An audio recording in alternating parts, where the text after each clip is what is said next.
All right, sitting here with Drew and Will. Talk about, obviously, you guys have been with your dad, spending Christmas on the road, basically since you were born. What's it like to do that and really never be home for Christmas? Yeah, well, for me, my first ever Christmas, 1998, we were with Alabama in Nashville, Tennessee, Music City Bowl. My parents said they had a little tree and gave me little presents or whatever, but no, I mean, it's just something we've really gotten used to over the years. It's not like this every year. I think 2 years ago, there's been a lot of New Year's games, which is good because that means we don't leave till the 26th. But it's just been weird how these last 2 years it's kind of been a closer date, and we just had to be gone for Christmas. But it's something that I'd say we're kind of used to. Right? Yeah, it's definitely different, but I mean, it's also cool at the same time, getting to make memories with our teammates because, we'll have a lot of Christmases in the future. We'll be with our family, but it's different. We all we did Secret Santa yesterday, and we all drew a person and gave them our little gift yesterday, so that was really cool. But it's different. But like Will said, not every year we've done this. It's just kind of worked out this way, but it's still fun. We're lucky to have our family here with us.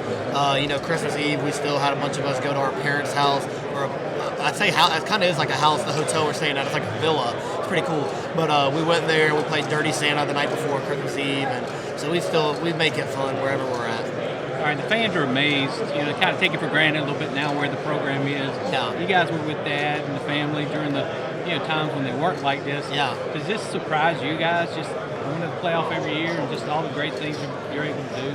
Well, it does surprise me. I mean, we've definitely seen it. We've been here the whole time. Because I always say there's never been a year where I didn't think we wouldn't win the national championship. There's never been a game where I didn't think we would win. I mean, maybe part of it's because I was so young and didn't know any better. But then as I got older, I still believe that, it just kept happening. But it's been really cool to see and really special for us.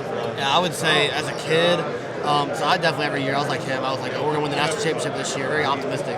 But if you would have told me back then what was going to happen now, I would be freaking out. Like, and it's so cool that we're getting to live this. But yeah, it's human nature to, that's what we do. We go to the playoff every year, just mark the calendar. But and it's easy for fans to kind of get a little to just not quite enjoy it as much, and you kind of take it for granted a little bit. So that's something that my dad does a great job of instilling that in the players, and I think that's why we continue to win, is that we keep that appreciation for winning. And no matter what other people may say or anything, we're always going to appreciate the opportunity and the chance to win because we know how hard it is, and you got to earn it. And to make it to 5 straight playoffs, I mean, that's unprecedented. I think Alabama's the only other team that's even done that.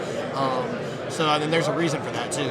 So it's just really cool, and it's something that we fight against every day of getting complacent and just expecting it to happen. We know how hard it is, and we try to really appreciate it. But we've definitely gotten accustomed to playing in big games like this, which I think is good for the program. But you got to not take it for granted at the same time.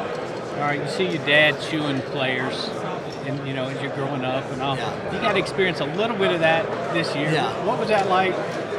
When he's chewing you, how was that different than maybe what he would do at home if you did something he didn't like at home? Oh, no, it's just, like I told people all the time, whenever you're here, whenever I'm here, he's my coach. I just view him as my coach, so it's no different. He really does treat us the same as he does any other player. So, in practice, if something doesn't happen. But, luckily, a lot of things that he really gets mad about, usually it'll be effort things in terms of practice, and that's something that I've always prided myself on working really hard and stuff. But whenever we learn you just take coaching, and then you don't make the same mistakes that you made. And but whenever we're at home, he's our dad. Whenever we're here, he's our coach. So that's just normal. Last question: what's it like having your brother with you on the team now? It's really cool. We're a little separated because he redshirted. He's doing some scout team right now and stuff. But I think it's good for him to see me go through a lot of what he's already had to go through. Just being here and, first year of college and all that and academics. We're majoring in the same thing too, so I've been able to tell him classes to take and all that. But it's fun getting to play football with him. It's fun. I appreciate having him here. And it's just awesome to be able to share special moments like this. Thanks, buddy.